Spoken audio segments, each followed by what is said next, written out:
آج دیکھیں گے کہ قرآن ہم تک یہ جو پرنٹ شکل میں ہے وہ کیسے کیسے پہنچا۔ تو سب سے پہلے تو اللہ کے نبی صلی اللہ علیہ وسلم کے زمانے میں لکھنے پڑھنے کے اتنے وسائل نہیں تھے، جیسے کل بھی بات آئی تھی، لیکن پھر بھی کچھ صحابہ نے اس کو لکڑی کے اوپر یا پھر ہڈی کے اوپر یا پھر چمڑے کے اوپر یا پھر سل کے اوپر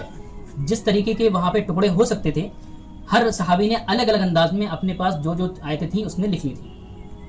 اس کے علاوہ ہر رمضان میں وَكَانَ يُدَارِسُهُ القرآن کر کے الفاظ آئے ہیں بخاری شریف کے اندر کہ ہر رمضان میں جبریل اسلام اللہ کے نبی صلی اللہ علیہ وسلم کے پاس آیا کرتے تھے اور باقاعدہ اللہ کے نبی صلی اللہ علیہ وسلم جتنا قرآن نازل ہوا تھا پورے سال میں اس کو وہ سنایا کرتے تھے، اور جس ترتیب پہ اللہ کے نبی صلی اللہ علیہ وسلم کو یاد تھا اسی طریقے سے بہت سارے صحابہ کو قرآن یاد تھا، اور کل ان کے میموری کی تو بات ہو چکی تھی کس طریقے سے ان کو چیزیں یاد رہتی تھی۔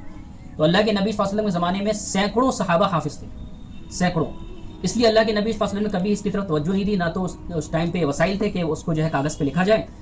لیکن پھر جب اللہ کے نبی صلی اللہ علیہ وسلم کا انتقال ہو گیا اور ہے ابو بکر رضی اللہ عنہ خلیفہ بنے،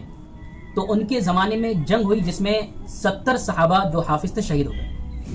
تو حضرت عمر رضی اللہ عنہ جو ایک صحابی ہیں، ان کو یہ فکر لاحق ہوئی کہ کہیں ایسا نہ ہو کہ جتنے بھی حافظ صحابہ ہیں اگر وہ شہید ہو گئے تو قرآن ضائع نہ ہو جائے۔ تو ان کے ذہن میں یہ بات آئی کہ قرآن کو لکھ لیا جائے کسی ایک جگہ میں۔ تو انہوں نے اپنا مشورہ حضرت ابو بکر رضی اللہ عنہ کو دیا۔ حضرت ابو بکر رضی اللہ عنہ ناراض ہو گئے کہ میں وہ کام کیسے کر سکتا ہوں جو اللہ کے نبی صلی اللہ علیہ وسلم زمانے میں نہیں ہوا۔ اگر یہ اتنا ضروری ہوتا تو اللہ کے نبی صلی اللہ علیہ وسلم اس کو کرواتے ہیں، لیکن اللہ کے نبی نے اس کی توجہ نہیں دی۔ تو عمر رضی اللہ عنہ نے کہا کہ اگر اللہ کے نبی صلی اللہ علیہ وسلم زمانے میں بہت سارے صحابہ حافظ موجود تھے، لیکن ابھی ایک جنگ ایسی ہوئی جس میں 70 صحابہ حافظ شہید ہو گئے، اگر اس طرح کی جنگ ہوتی رہی تو پھر حافظ نہیں بچیں گے تو پھر بچے گا کیسے؟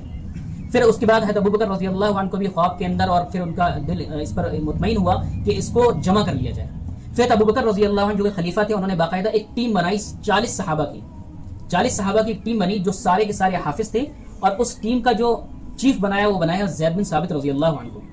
زید بن ثابت رضی اللہ عنہ چیف تھے اور 40 حافظ صحابہ کی پوری ٹیم بنی، جس میں حضرت عثمان غنی بھی تھے، حضرت امیر معاویہ بھی تھے اور خود حضرت عمر رضی اللہ عنہ بھی تھے۔ تو انہوں نے کیا کیا کہ مدینے میں ایک اعلان کیا